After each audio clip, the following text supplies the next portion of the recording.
দুঃখ, কষ্ট কিংবা হতাশা মানুষের সঙ্গী। পৃথিবীতে এমন কেউ নেই যে সে মন থেকে বলতে পারবে তার জীবনে কখনো দুঃখ আসেনি। দুঃখ নেই ও দুঃখ কখনো আসবে না। প্রতিটি মানুষের খুব কাছের ও আসল বন্ধু হলো এই দুঃখ নামক অদৃশ্য পাখিটি। এই পাখিটি অদৃশ্য হলেও মানুষের জীবনকে এমন এক ভয়াবহ রূপে পরিবর্তন করতে পারে যে সে অদৃশ্য হয়েও অনেক বেশি শক্তিশালী। তাই আমি মনে করি আমাদের প্রতিটি মানুষের জীবনে দুঃখ কষ্টকে বন্ধুর মতো মেনে নেওয়া। যদিও এটা অনেক বেশি কষ্টকর, তবুও নিজেকে সান্ত্বনা দেওয়ার জন্য ও নিজেকে বাঁচিয়ে রাখার জন্য অনেক বেশি প্রয়োজন। মানুষ মরণশীল, তবুও মানুষ বাঁচতে চায় দীর্ঘদিন, বাঁচতে চায় বাঁচার মতো করে, ভালো থাকতে চায় প্রতিটা সময় প্রতিটা মুহূর্তে। কিন্তু আসলে কি একটা মানুষ জীবনের প্রতিটা সময় প্রতিটা মুহূর্ত ভালো থাকতে পারে? না, কখনোই না। ভালো লাগা ও সুখে থাকা হয়তো ক্ষণিকের জন্য, কিন্তু তার আসল বন্ধু দুঃখ কষ্ট কিংবা হতাশা তার কাছে ফিরে আসবেই। আমাদের সকলের জীবনে দুঃখ কষ্ট হতাশা আছে, অতীতে হয়েছে ও ভবিষ্যতেও হবে।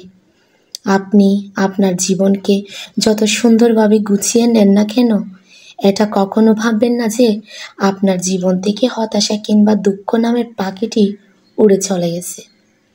আমাদের জীবনে সকলে বাঁচার এত আগ্রহ থাকার পরেও মাঝে মাঝে মরে যেতে ইচ্ছা করে এই দুঃখ কষ্ট কিংবা হতাশার কারণে। আমাদের বাঁচতে হবে, আমাদের সংগ্রাম করতে হবে। এই দুঃখ কষ্ট কিংবা হতাশাকে সাথে নিয়ে, তাকে বন্ধু বানিয়ে, নিজের সাথে মানিয়ে নিয়ে আমাদের বেঁচে থাকতে হবে।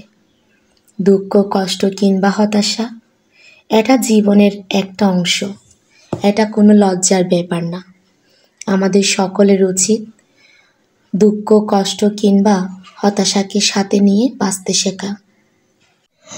আমাদের চারপাশে এমন অনেকে আছে যারা অনেক বেশি আনন্দ উল্লাস করে বেড়ায়, অনেক বেশি হাসি খুশি থাকে, নিজেকে অনেক বেশি সুখী আছে প্রমাণ করতে চায় সকলের কাছে। কিন্তু আসলে কি তাই? এটা সম্পূর্ণ একরকম লোক দেখানো।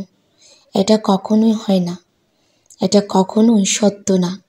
এটা শুধু মানুষকে দেখানোর একটা ব্যাপার, কিন্তু ভিতরে ভিতরে সত্যিকারের সেও একটা দুঃখী মানুষ তার জীবনের কোনো না কোনো দিক দিয়ে।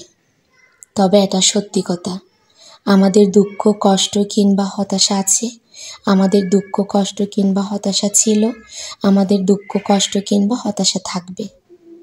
তবুও আমি খুশি থাকব ও ভালো থাকব, তাকে বন্ধু ভেবে নিজেকে ভালো রাখার চেষ্টা করব, নিজেকে বাঁচিয়ে রাখার চেষ্টা করব। আপনি যদি আমাকে প্রশ্ন করেন আপনার জীবনে দুঃখ কষ্ট কিংবা হতাশা ছিল কি না, আমি হাসি মুখে বলবো আমার জীবনে অনেক দুঃখ কষ্ট কিংবা হতাশা ছিল, ভবিষ্যতেও থাকবে, যা আমি এখনো কিছুই দেখিনি। আর নিজেকে এভাবে প্রস্তুত করে রাখলে হয়তো দুঃখ কষ্ট কিংবা হতাশা জীবনের সাথে মিশে বন্ধুর মতো আচরণ করবে।